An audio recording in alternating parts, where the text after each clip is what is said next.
Welcome to Diabetes Core Update January 2026. I'm your host, Dr. Neil Skolnick, and joining me is my co-host, Dr. John Russell, and we have another excellent series of articles this month, beginning with an article from the New England Journal on the PCSK9 Evolocumab in patients without previous MIs or strokes and the effect on MACE. Then, an article from JAMA on SGLT2 inhibitors and kidney outcomes looked at by eGFR and albuminuria. Then from Diabetes Care, continuous SGLT2, GLP-1 receptor agonists, and their effect on frailty progression in older adults with type 2 diabetes, an incredibly important issue. Then an article from JAMA on the effects of SGLT2 inhibitors by diabetes status and level of albuminuria. Then we're going to talk about an important article in Diabetes Care on Tirzepatide in adults with type 1 diabetes. And this is a phase 2 randomized placebo-controlled trial. And finally, a fascinating article from Diabetes Care titled Listening. Yes, I said listening to hypoglycemia. And this is using voice as a biomarker for detection of medical emergencies of hypoglycemia using a machine learning algorithm. Let's jump in. Our first article is from the New England Journal of Medicine, and it looked at Evolocumab in patients without a previous MI or stroke. So in this particular study, it was an international double-blind randomized placebo-controlled trial of Evolocumab in patients with atherosclerosis or diabetes without a previous MI or stroke who had an LDL of at least 90 milligrams per deciliter. Patients were randomly assigned in a 1-to-1 ratio to receive either the Evolocumab at a dose of 140 milligrams every 2 weeks or placebo. The two primary endpoints were a composite of death from coronary heart disease, myocardial infarction, or ischemic stroke. That would be a 3-point MACE, or a composite of 3-point MACE or ischemic-driven arterial revascularization, which would be a 4-point MACE. There were over 12,000 patients who were randomly assigned to receive either Evolocumab or placebo, and they were included in efficacy analysis. The median age of the patients was 66 years of age, 43% were women, and 93% of the patients were white. The median follow-up was 4.6 years. A 3-point MACE event occurred in 336 patients, or 6.2% in the Evolocumab group, as compared with 443, or 8%, in the placebo group, with a hazard ratio of 0.75. A 4-point MACE event occurred in 747 patients, or 13% in the Evolocumab group, as opposed to 907, which would be 16.2% in the placebo group, with a hazard ratio of 0.81. There was no evidence of between-group difference seen in the incidence of safety events. Neil? John, this is such an important trial. Recent guidelines have talked about lower and lower LDL goals, and we'll talk about them in a moment, for people at high risk. And high risk have been defined as people with diabetes and people with existent underlying atherosclerotic disease. Most of these trials, at least in the PCSK9s, all of the trials were in people who had events. It is so helpful now to be able to know from the evidence that we can help people substantially who have significantly elevated risk by virtue of either atherosclerotic disease that is established by something as simple as something, John, you and I are doing every week, which are calcium scores.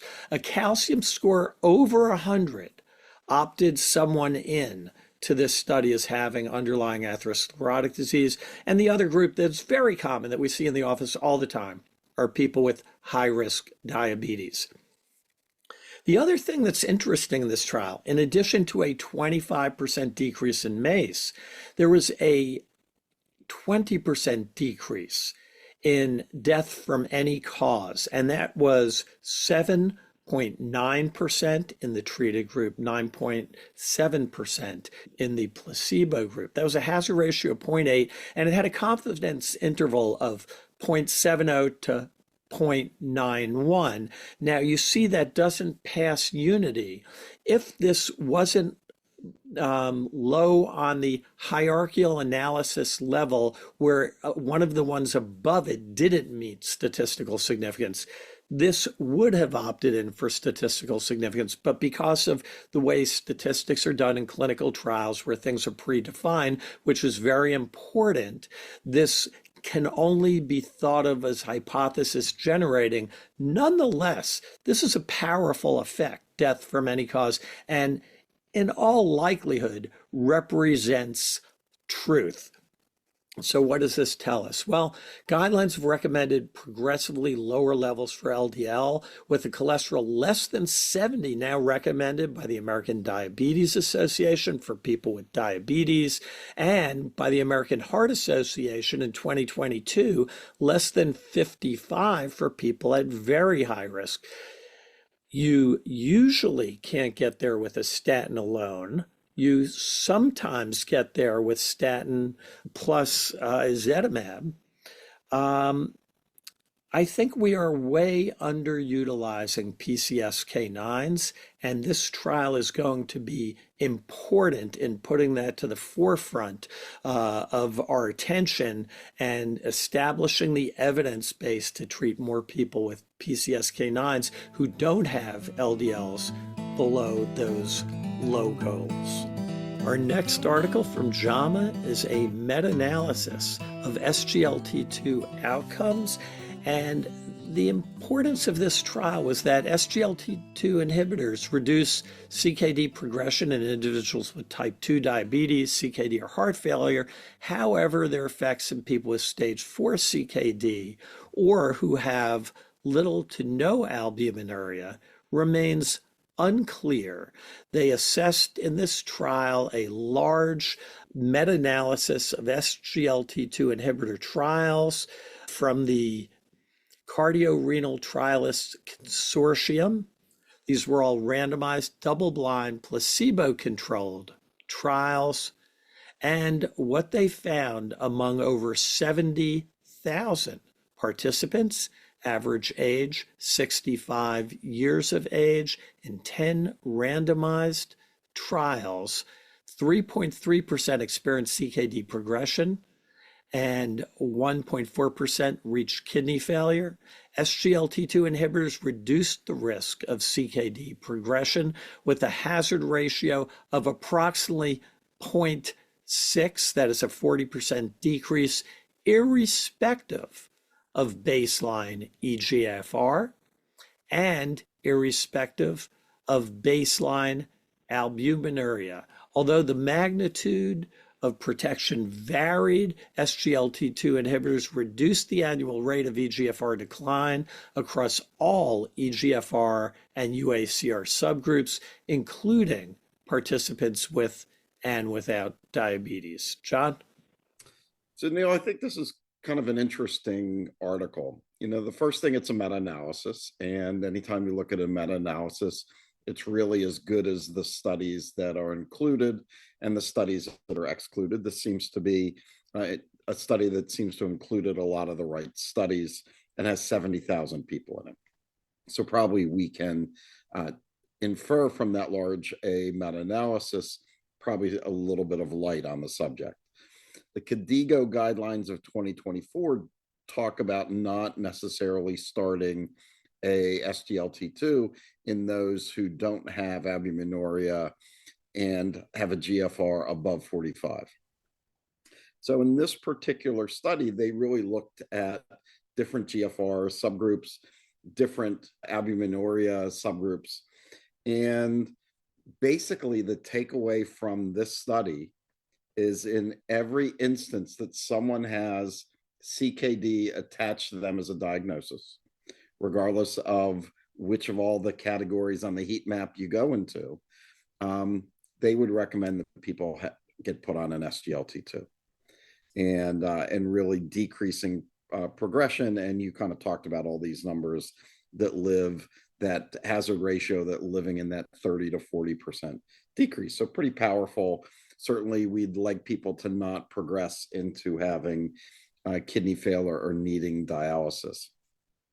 The one thing also in thinking about this is, boy, this kind of opens up about fivefold the people that we're going to put on medications.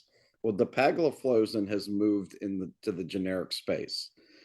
So, and I think the other SGLT2s are soon going to start moving into that. So, again, it's going to be something that's become a little bit more affordable for patients that we can use to prevent them from progression to kidney disease, which certainly is very expensive. There's a site called kidneyfailurerisk.com where you can plug in someone's GFR and their albumin-creatinine ratio and actually look at various drugs and see how much it will decrease progression. And certainly SGLT2s are kind of part of that equation at that site. Our next article is from Diabetes Care, and it looked at SGLT2 inhibitors, GLP-1 receptor agonists, and frailty progression in older adults with type 2 diabetes.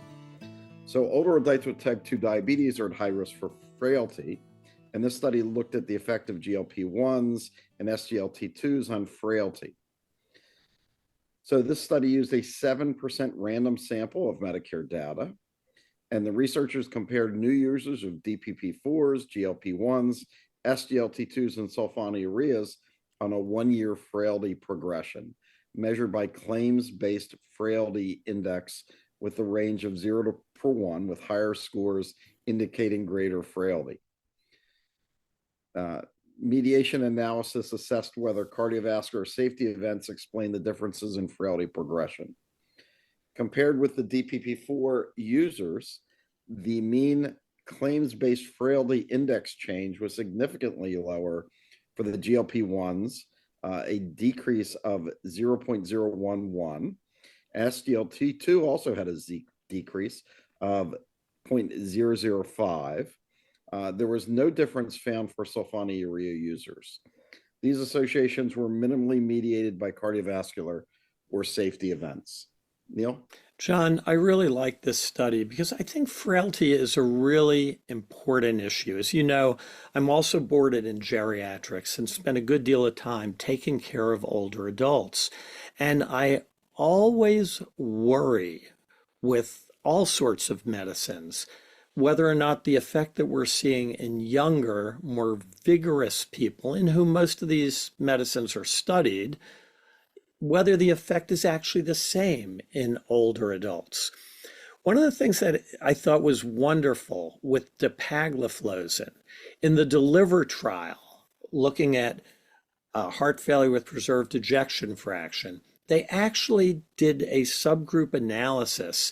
They did a frailty index on everybody, and they looked at, and this was published in the journal Circulation, they looked at whether or not dapagliflozin had a different effect on outcomes based on frailty index, and it didn't. And in fact, there was a suggestion of more benefit in those who were most frail. I've always thought that that's a model for how clinical trials ought to be done moving forward when we talk about medicines that are often considered for the elderly. I've worried about the effect of GLP-1s on our older adults. That is an age where normally there's decreased muscle mass over time. With that decrease in muscle mass, there's increased frailty.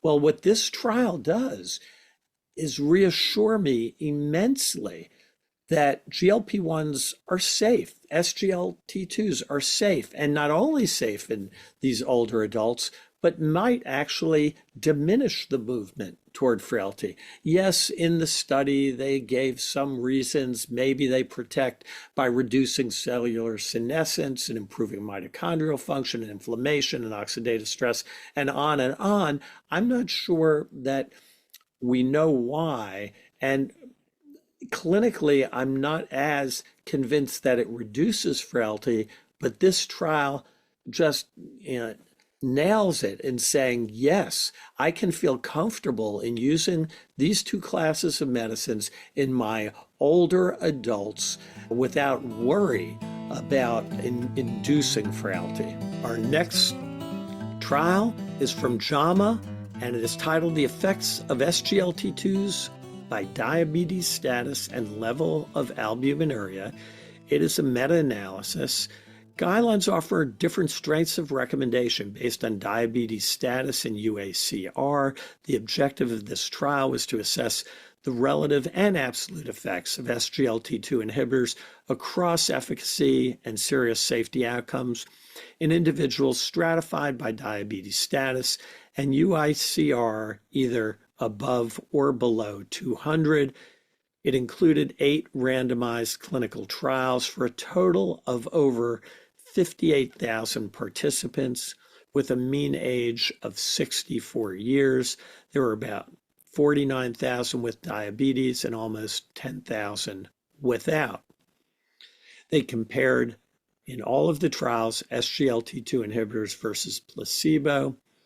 Allocation to an SGLT2 inhibitor produced a lower rate of kidney disease progression with a hazard ratio of 0.65 in those with diabetes and a hazard ratio of 0.74 in those without diabetes, a lower rate of acute kidney injury with a hazard ratio of 0.77 in those with diabetes and 0.72 without, a lower rate of any hospitalization. Again, these are all going to be about the same in people with and without diabetes, a lower rate of any death as well. Diabetes-specific hazard ratios were similar in participants with a UACR greater than 200 and with a UACR less than 200 when analyzed separately. A UACR of 200 or greater meant a larger estimated absolute benefit with regard to effect on kidney disease progression. John? So, Neil, I find this to be interesting. And this is actually a companion piece in the same journal that the previous article that I talked about was. So one is this kind of echoes what we saw in the last study is really any albuminuria is going to benefit from an SGLT2. So I think that this is easy if we have kind of 2 urine albumin to creatinine ratios separated by a couple months apart, that we could kind of feel confident that we could start a patient on one of these medications and they're going to do better. So I think it doesn't really say a whole lot that we didn't say before. That said, it also didn't show a difference, absolute huge difference between people who had diabetes and didn't have diabetes.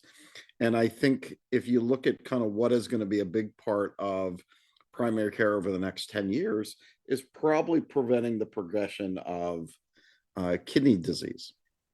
And so not only should we be screening our patients for diabetic kidney disease, right, with doing once or twice a year urine albumin to creatinine ratio, also our patients with hypertension, also our patients with kind of borderline kidney disease for some other reason, we should be following urine albumin to creatinine ratios regularly, just like we would do with our patients with diabetes. So if you look at the standard of care for the average person who's going to see you and I in the office, who might get, you know, a metabolic panel and a lipid panel, we probably need to start getting a urine albumin to creatinine ratio. And if it is abnormal on more than 2 events, that we should have a very low threshold for starting someone on an SGLT2 because we can prevent a lot of downstream misery. Our next article is from Diabetes Care, and it looked at Tirzepatide in adults patients with type 1 diabetes, a phase 2 randomized placebo-controlled trial. So in this particular study, the researchers looked at adding Tirzepatide to insulin in adults with type 1 diabetes. So overweight and obesity are prevalent in patients who have type 1 diabetes and contribute to their overall cardiovascular risk, but Tirzepatide has not been studied in type 1 diabetes. So this was the Turtle 1 trial, which was a phase 2 12-week double-blind placebo-controlled trial in which adults with type 1 diabetes and a BMI greater than 30 were randomized 1-to-1 to once weekly subcutaneous tirzepatide, 2.5 milligrams for 4 weeks, 5 milligrams for 8 weeks, or a placebo injection. The primary endpoint was a change in body weight at 12 weeks. What they found is after 12 weeks, adjuvant tirzepatide versus placebo had an additional decrease of 8.7 kilos, or an 8.8% weight loss. Other things that they measured, which were not the primary endpoint, was a decrease in A1C of 0.4%, a 35.1% decrease in total insulin use, a 49% decrease in bolus insulin use, and a 25% decrease in basal insulin use, all while having no significant adverse effects. Neil? John, this is a wonderful trial to see.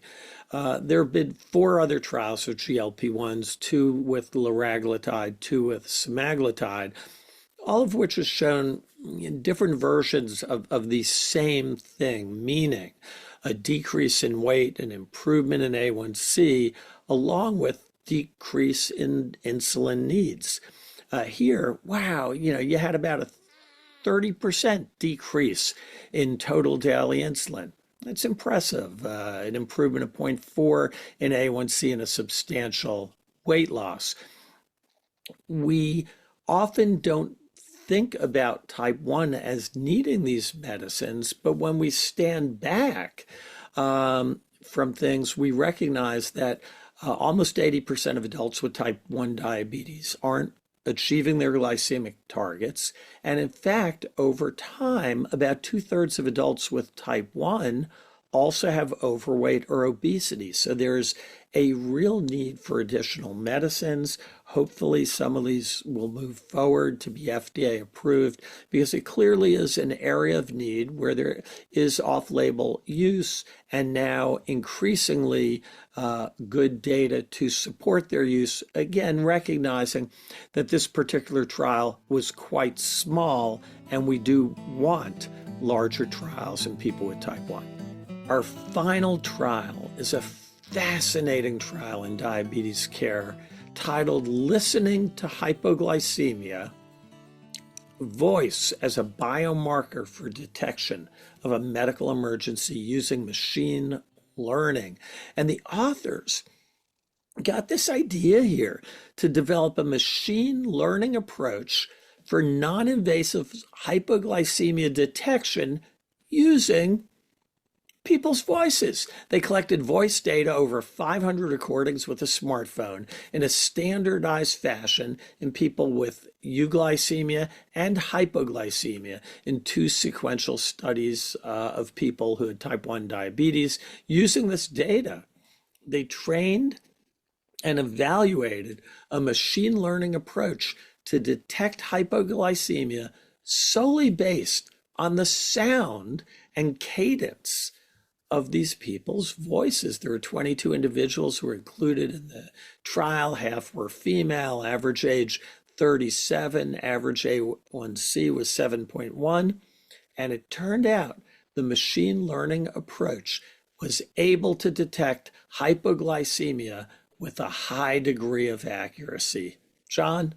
So, Neil, in thinking about this study, I hearken back to some of kind of the early days with some of the digital thermometers that would go in someone's ear or against someone's forehead. And when they originally came out, they were about as accurate as your mom putting her hand on your forehead to detect whether you had a fever. And certainly a lot of the science of that has come a long way in this kind of 25, 30 years. So in thinking about this study, I feel that this is a little bit of that 20, 30 years ago. And, if we aren't well, our mom or our dad or someone in our family or someone who cares about us can say, something's wrong. I hear it in your voice, right? And, And maybe as we become a little bit more disconnected society, maybe not everyone is going to have the benefit of that person in their house to say, you don't sound right. And if you think there are more and more things in all of our homes that we ask it to change the channel or play a favorite song or things like that, will it get to that point? Now, hypoglycemia is a pretty important thing. So you would really like, if you're going to rely solely on the sound of someone's voice, for it to be awful good. And I think this is interesting, but I don't think it's at the point that it's awful good. So we certainly don't want to throw away our CGMs and our other things that are those real markers for hypoglycemia. But you could imagine a time, probably in the not too distant future, that your cell phone that's going to know you real well, although it sure seems like we text into our cell phones a lot more than we talk into our cell phones. That said, that we could get to a point that the devices in our home might be able to be like our mom and say, Neil, something doesn't sound right, as you have a little bit of a upper respiratory tract infection as we record this episode. I know you real well and say, this is not what you normally sound like. So I think this is an interesting thing in the future. We're probably just not at this point just yet. For more information and links to the articles that we discussed in this issue, just go to diabetesjournal.org. Until next month, keep listening and keep learning.